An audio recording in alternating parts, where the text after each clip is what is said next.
Today, I am driving my 2009 Lexus ES350 that I just bought as I'm filming this 2 months ago.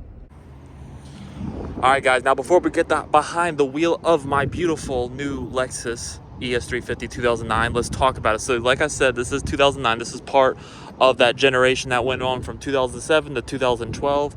And as you can see, this car has held up well and looks like a brand new car. Now, when I bought it, it had 93,900 something miles on it.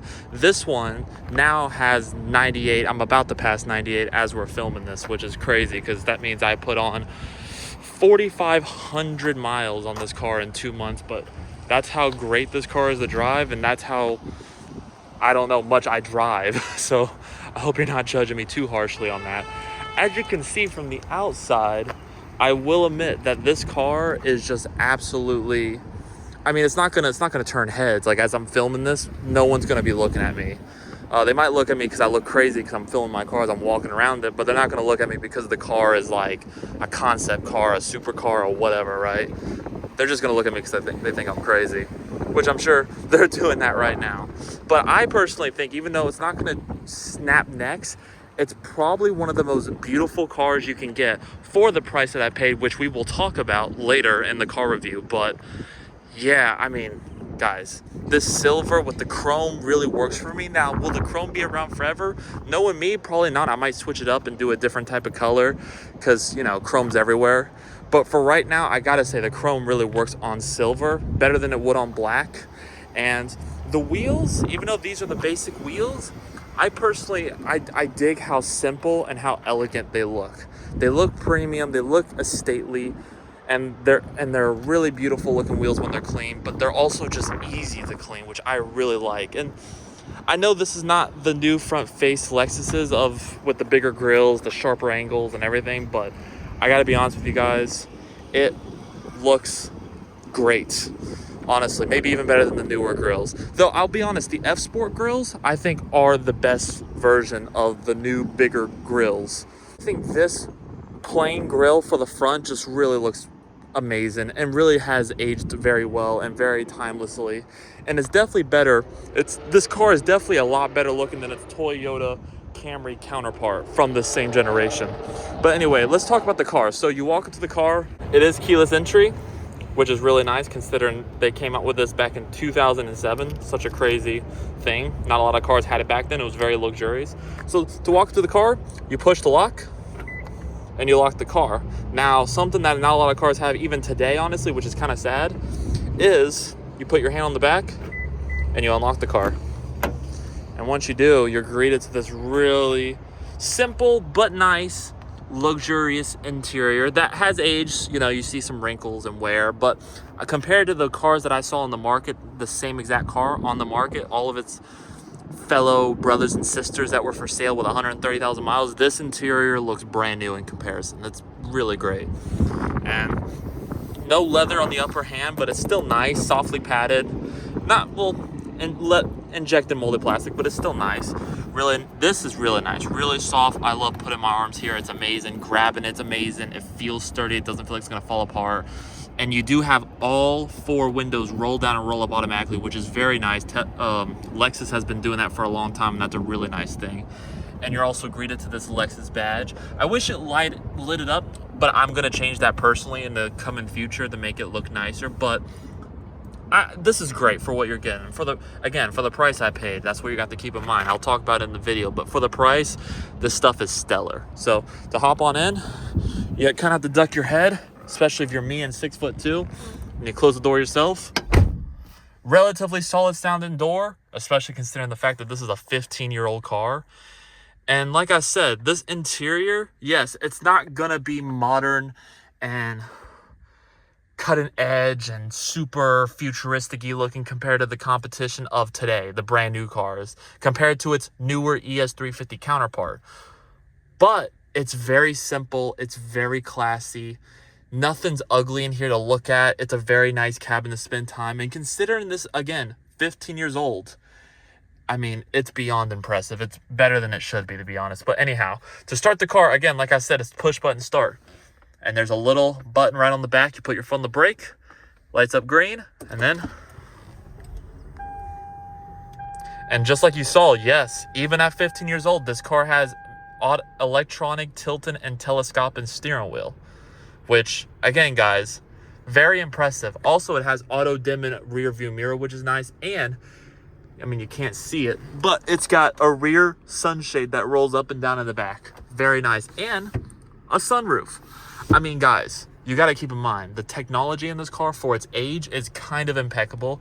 And I'm going to argue this too. This has some of the best, if not the best looking gauge clusters, considering this is not like a Bentley, Aston Martin, or hypercar, or expensive Rolls Royce. Like, those are the only cars, in my opinion, that I think have better gauge cluster displays. However, for the price that I paid for, and considering that this is a normal car that anyone can get, I think this is some of the best looking, if not the best looking gauge clusters in the car market. If you guys think I'm wrong, sue me. I don't care. That's just my opinion. They're so well done, and they pop out very nicely, and they're lit up, and they just look great. Now, this is going to be the most dated part, obviously, is this. It's your little display. It shows your range, average fuel economy, average tank average, your average MPGs, average speed, how long your engine's been running, and nothing, and then the weather. So it's basic. It does nothing, but it's very well done. This is your navigation. No one looks at it. We don't care. It's not even accurate anyway. It's kind of giving me problems, but I mean, no one's using this. If you're buying a car from this era, you're not using this navigation. In fact, I'm getting it replaced tomorrow, so this is the first and last time you'll see the factory navigation system, which honestly, thank God, because I need connectivity.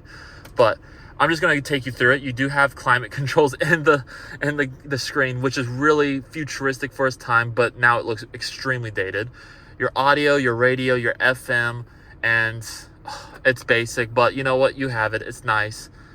Your display, you can adjust your display on here. You can go through information, do maintenance, Lexus Park Assist. Again, this is really advanced stuff for its time, but again, very dated now. You got auto, you got auto recirculating air, which is really nice. Not a lot of cars of this time had it. You also have auto temperature for both passengers independent from one another, which I think is really nice. And you have a 6-disc CD changer and a cassette player, which is kind of crazy to see in 2024. But you know what? I digged it. I played some Nirvana on this. This shit is a vibe sometimes, I'll be honest. And then coming over here, you also have a hidden glove box, which is really nicely hidden. There's the owner's manual, kind of worn down, but that's to be expected. And it goes away nicely, looks clean. You have an ashtray, which I will never use. But it's nice to see you have it for the time, and your 6-speed automatic transmission that comes standard in all these cars. And I gotta tell you, it's really nice. I mean, genuinely really impressive. I can't complain. Like, my old Suburban has a 6-speed, and that thing was clunky and gave me problems and noises and broke one time.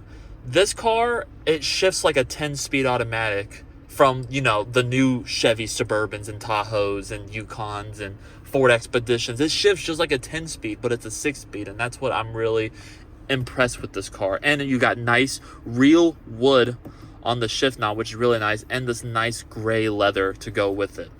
Very nice. Now, to go into reverse, you just pull back, and you have a backup camera. Very dated looking, but don't worry, I'm changing that as of the following day of me filming this, not on the actual upload, but the following day of this film, which you might see the new one in the next video. We'll have to see. But anyhow, and it also, keep in mind, it has front and rear parking sensors, which is pretty freaking crazy, all things considered. And then you look up, you have your garage control buttons. You can program it to your garage, which is nice. LED lights, again, 2009, and I love the way they look. They kind of look like alien lights. I don't know. This part looks futuristic-y to me. I dig it. And then you have your sunglass holder. Very nice. I love that. You have a mirror, which is really nice. Now, these seats, I gotta tell you, they're not new Lexus seats. I think the newer Lexus seats are a little plusher, but also the new Lexus seats are synthetic leather. They're not real leather. But I gotta tell you, the new Lexus seats are still comfortable and kind of feel like real leather. But this has real leather. And even though it's not as plushy as the old ones, my goodness, is it still comfortable. And let me tell you, they have my favorite part of this whole car, heated and ventilated seats. You can do heated seats or you could do cooled seats. I love this. They're perforated and they're leather, and I love that. That's one of my favorite parts of why I bought this car to begin with. And you got a center console, which looks a little worn right here, but don't worry, I'm going to get this fixed in the near future as well. So to open the center console, it opens up in a really quirky way. You push the button and it opens. To close it, you just, that's it. Really simple, really easy, really nice. One more thing that I really like. Suede on the B pillar, on the A pillar, and the roof. And leather wrap door handles. Again, for the price I paid of this car, you get a lot for your money. And I can't wait to talk about the price in just a second. But before we talk about the price and go on the drive, let's check out the trunk and the back seat and see how it is. Now to get in the back, same thing. You open the door. To get in the back, you just open like such, and you're in the back. Now to get in the back, I mean, you got these nice running panels, which is really nice. You got this nice leather across the armrest that you hold on to, auto up and down, which is really nice. Now keep in mind, 6'2" sitting behind me, I'll be honest, I lean when I drive a little bit, so my knees aren't the most impressive, but what's impressive is the headroom. I mean, again, guys, 6'2", and even my dad at 6'3", if I move the seat up just a little bit, he can sit behind me, or even better yet, someone short in the passenger seat, and you have practically chauffeur space, which is amazing. And now you have the same leather wrap handles in the back, along with more LED lights. Very nice. These are also LED. And you get cup holders and an armrest, which is really nice. Get this little pass-through to access the trunk area, which I will show you in a second. One thing to note about these cars that not a lot of people like is these seats don't fold down to give you more room for the trunk, unfortunately, but you know what? That's okay.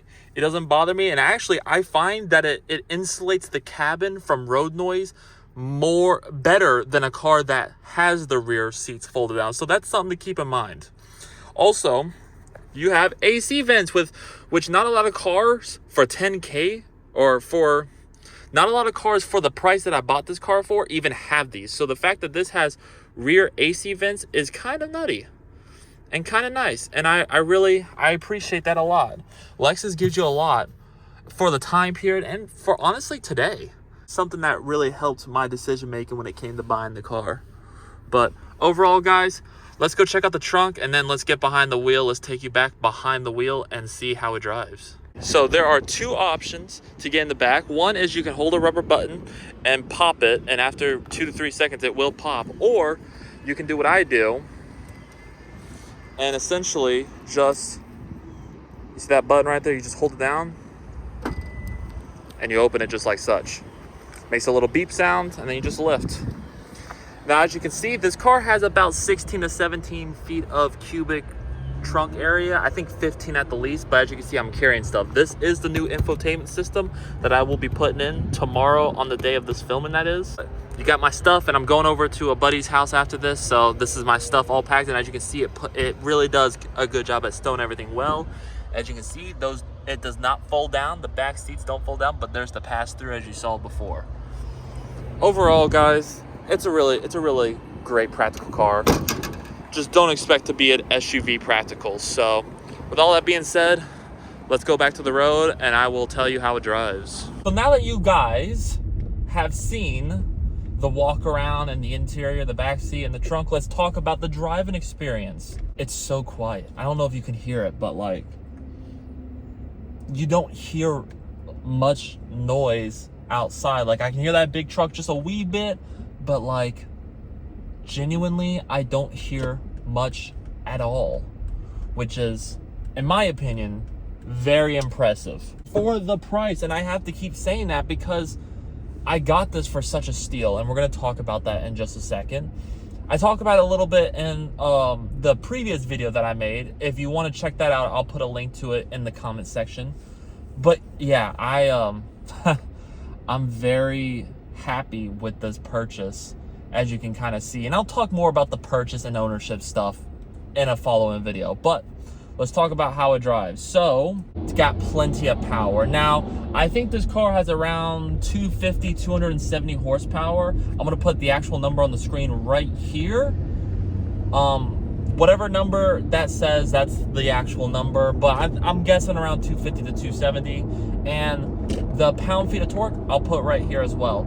So it's a very adequate, powerful car, and this has the 3.5 liter V6 that they've been making for 25 to 30 years now, if you can believe it. And you can tell that this is a perfected engine because of how smooth it is, how quiet it is, how potent it is, and surprisingly how relatively fuel efficient it is. Now, I wouldn't say this is efficient by modern standards, but for the time period, I think this does fuel economy pretty well. Now, it depends on how you drive it. So I probably average about 25 to 26 miles per gallon combined. But if you drive like a jackass, you're probably getting like 21, 22 mpgs, right? And that is not the greatest if you're gonna be driving like that. But if you're hypermiling this car and you're taking a road trip and you're purely on the highway, I wouldn't be surprised if you can get 28 to 29 miles per gallon, maybe even 30 if you're lucky. That's pretty good for this car, honestly. And keep in mind, this is not really focused to be fuel efficient per se, but nevertheless, it's very, very economically great in that regard. I guess a con, if you could say there's a con, is it has a 17.5 to 18 gallon gas tank, and it does require at the minimum 91 octane gas, which means you are putting premium in this car. Most places you're probably going to be putting 93, because not a lot of places have 91, as I've noticed being a new Lexus owner, but that's okay. It requires 91 to 93 octane, and you're going to need to put full synthetic in this if you want to get the best life out of this car. You can do conventional, but you're going to be doing more oil changes as a result. And that stuff is cheap anyway, so why do it? How does it handle? Well, me changing lanes. It rolls. There's a lot of body lean. I'm not going to go into it like an enthusiast, because this is it's not an enthusiast car. This is a luxury car. I will say the steering, it is precise enough to where you can still feel the road, but it's also soft enough, and it's still soft enough that it feels comfortable. And the air suspension is just spectacular.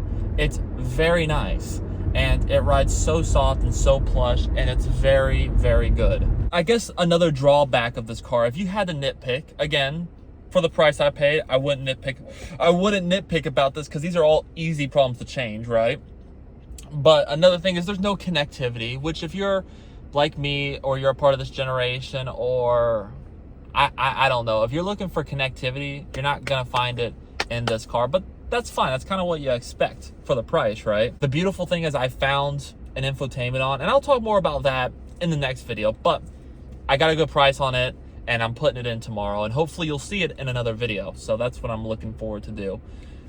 Aside from that, the boom box, or the subwoofer in the back, is a little warped. I'm probably gonna get that fixed in the near future too. But honestly, the speakers in this car are surprisingly really good, considering they're not Bose or Mark Levison's or Bang & Olufsen systems or Harman Kardon.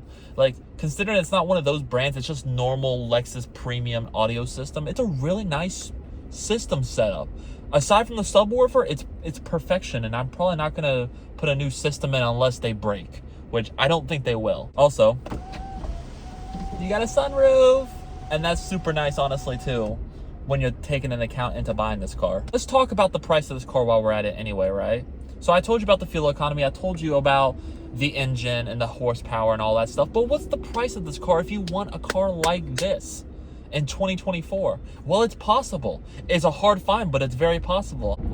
I bought this car 2 months ago for $10,300. And the reason I'm telling you that number is because of how insane of a deal that is.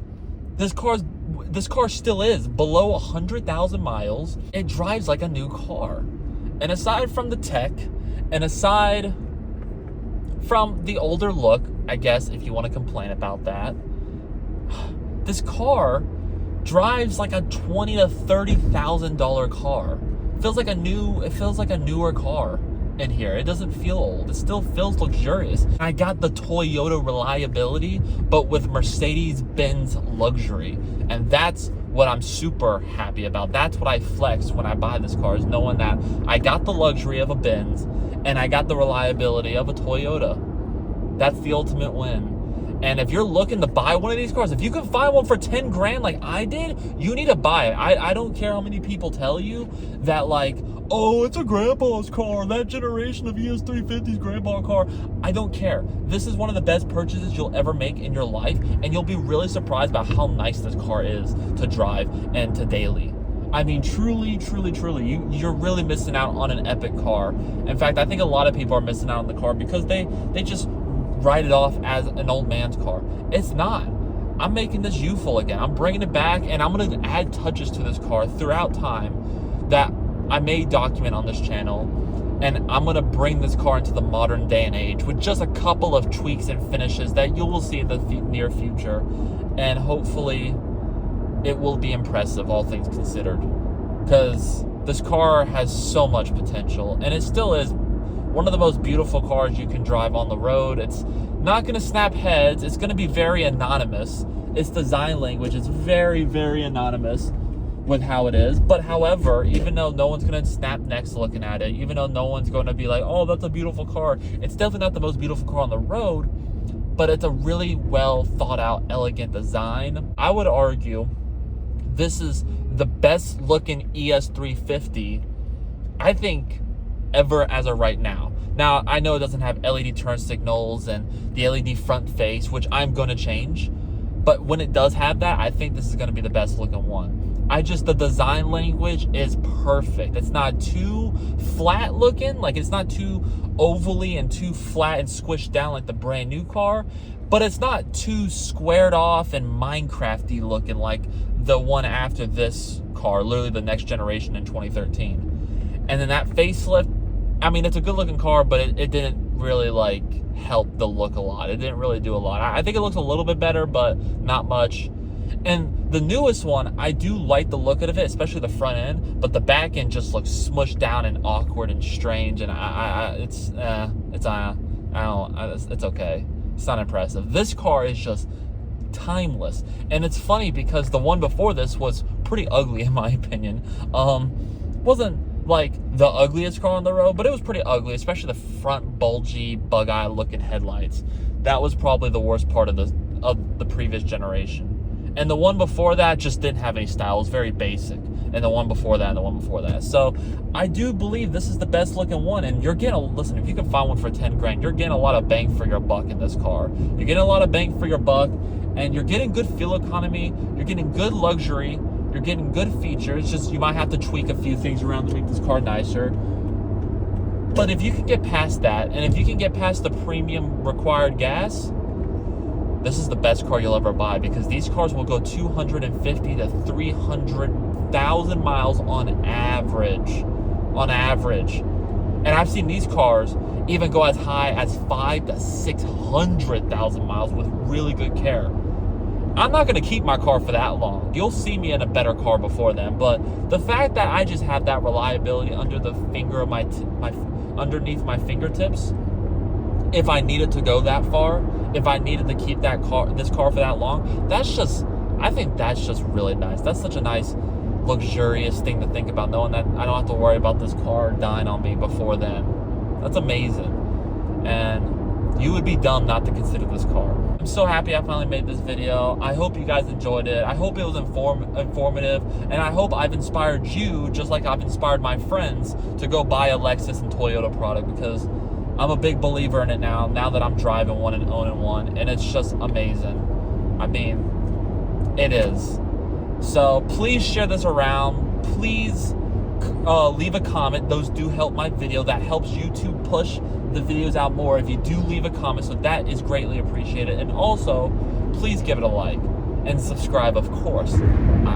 I love you guys so much. We're growing every day. I love it. We're at 340, and we're hopefully going to get to 400 here before the year ends. I would even like to see 500 before the year ends. Can we even do that? Let me know in the comments below if we can do that. And also, let me know what you want me to review, and I'm going to go out and find that car for you guys to review.